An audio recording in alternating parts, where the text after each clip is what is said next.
Hola a todos desde oposicionbomberonline.org. Hoy os quiero presentar la sesión 62, la cual contiene una clase que trata dentro de los primeros auxilios de traumatismos y de las pérdidas de conciencia.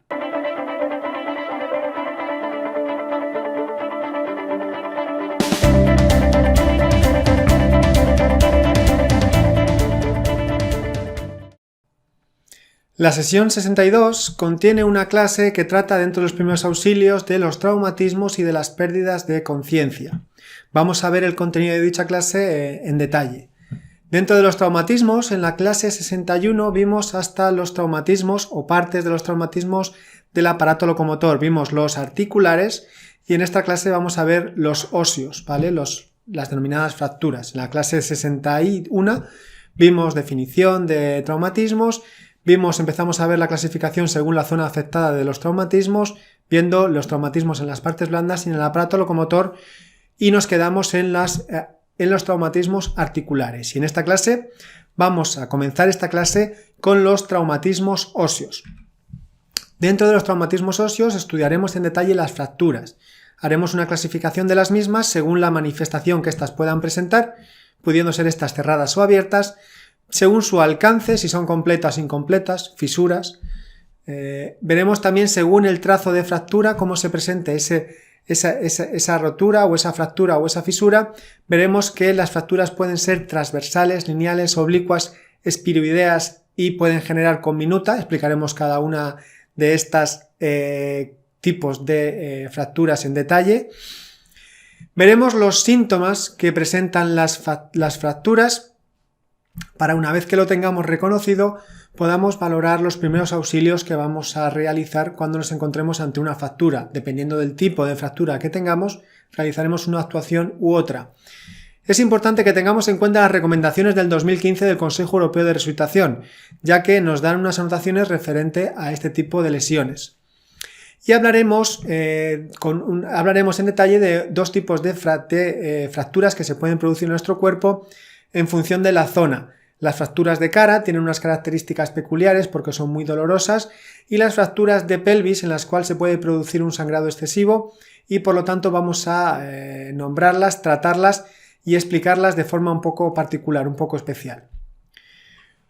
Una vez que ya tengamos claro los traumatismos del aparato locomotor, habiendo terminado lo de los traumatismos articulares que vimos en la clase 61 y en esta clase que veremos los traumatismos óseos, pasaríamos a ver otro tipo de traumatismos como el traumatismo torácico, en el cual explicaríamos lo que es, a qué consideramos un traumatismo torácico, cuáles son los riesgos que se pueden derivar de un traumatismo en esta zona de nuestro cuerpo, y en función de los riesgos, los tipos de traumatismos que se pueden generar, si son abiertos, si se han perforado o no ha perforado, si la apertura es exteriorizada o no está exteriorizada. Hay diferentes tipos de traumatismos torácicos, vamos a ver cada uno de ellos en detalle. Veremos los síntomas que estos presentan y luego veremos los primeros auxilios que realizaremos cuando nos encontremos con un paciente que haya sufrido un traumatismo torácico. Veremos también traumatismos abdominales, veremos cuáles son los riesgos que estos pueden acarrear, veremos los diferentes tipos de traumatismos abdominales, los síntomas que estos pueden presentar y los primeros auxilios a realizar cuando nos encontremos con un traumatismo de estas características. También veremos traumatismos de la columna vertebral. Hablaremos de los riesgos que esto puede acarrear. Veremos los síntomas que podemos para poder valorar si se ha producido un traumatismo en la columna vertebral o no, para luego tener una serie de cuidados y de atenciones especiales. Veremos los primeros auxilios que vamos a realizar cuando nos encontremos con una persona que haya tenido traumatismos o un posible traumatismo en la columna vertebral. Y luego hablaremos de diferentes dispositivos que tenemos para evitar riesgos, consecuencias. Tenemos el collarín cervical, explicaremos qué es, cómo se coloca, lo explicaremos todo en detalle en la clase. Hablaremos de la férula espinal, también veremos qué es, qué diferentes denominaciones tiene, veremos cómo se coloca en detalle, etcétera. Y luego hablaremos en el caso de que tengamos que quitar un casco de un paciente que tenga una posible traumatismo de la columna vertebral. Como norma general el casco no se quita, pero si tenemos que realizar una RCP sobre el paciente es imprescindible quitar el casco. Por ello vemos la técnica de cómo se quita un casco cuando hay una posible lesión de la columna vertebral, de las cervicales o de la columna vertebral en su conjunto, cómo quitamos el casco. ¿Qué técnica utilizamos para quitar el casco? Veremos también dentro de los traumatismos el traumatismo cráneoencefálico. ¿A qué llamamos traumatismo cráneoencefálico? Veremos los riesgos que esto puede acarrear, veremos los síntomas que se presentan cuando se produce este tipo de lesión y en esa valoración de los síntomas vamos a detenernos en la evaluación del reflejo pupilar, porque dependiendo de su tamaño, de su simetría entre un ojo y otro, si son iguales o son diferentes, y entre la reacción que tenga la pupila a la reacción de la luz, podemos valorar diferentes parámetros que nos van a ayudar a después realizar una atención más efectiva.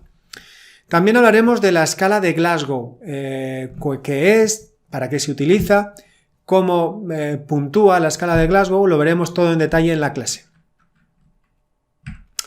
Vale, una vez que hayamos visto el tema de traumatismos, aquí en esta clase lo habríamos acabado, ahora veríamos el tema de pérdidas de conocimiento. Vamos a ver qué son, qué características tienen y qué consecuencias pueden tener, aunque entraremos especificando cada una de ellas para diferenciarlas y hacer una atención especializada en función de la pérdida de conocimiento que tengamos. Una de ellas puede ser la lipotimia. Vamos a definir lipotimia y es importante definir para diferenciar. Las preguntas tipo test nos pueden marear mucho en estos conceptos y por lo tanto tenemos que tener claro qué es una lipotimia, qué es un síncope, qué es un shock, qué es un coma. Todo ello son pérdidas de conocimiento, pero cada una tiene sus características particulares. Vamos a ver cuáles son las causas que pueden generar una lipotimia, los síntomas que nosotros podemos detectar si un paciente tiene una lipotimia o puede sufrir una lipotimia, y los primeros auxilios que vamos a realizar cuando nos encontremos con un paciente que haya tenido una lipotimia. Existen otras denominaciones muy similares a la lipotimia, que es desmayo o desvanecimiento. Lo explicamos todo en la clase. También hablaremos del síncope, definiremos lo que es síncope. Veremos los tipos de síncope que podemos tener en función del origen de la causa que lo origina. Hablaremos también de los síntomas que tiene si un paciente ha sufrido un síncope y de los primeros auxilios que vamos a realizar ante un paciente que ha sufrido un síncope. Y terminaríamos esta clase, porque pérdidas de conocimiento continuaría en la sesión 63, en la clase de la sesión 63, con la pérdida de conocimiento, el shock. Definiremos lo que es el shock. Veremos diferentes tipos de shock, las causas que pueden originar el shock, veremos los síntomas que nosotros podemos percibir cuando alguien está entrando en shock y veremos los primeros auxilios que vamos a aplicar ante este fenómeno.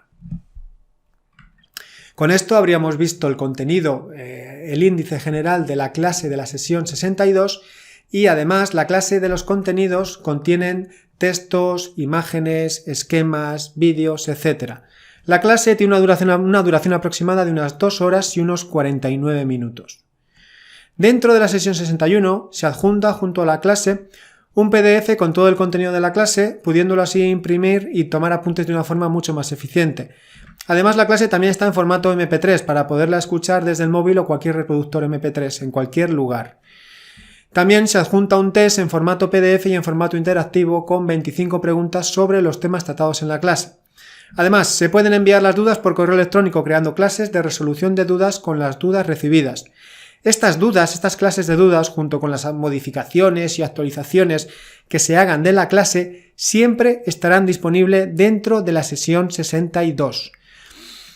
Y todo lo mencionado hasta ahora compondría la sesión 62. Para acceder a todos los archivos de la sesión 62, solo tienes que realizar el aporte de 2 euros, como se indica en la página web que os indico a continuación. El aporte de 2 euros es para compensar parcialmente el gasto de medios y tiempo y poder de esta manera seguir creando clases para la oposición a bombero.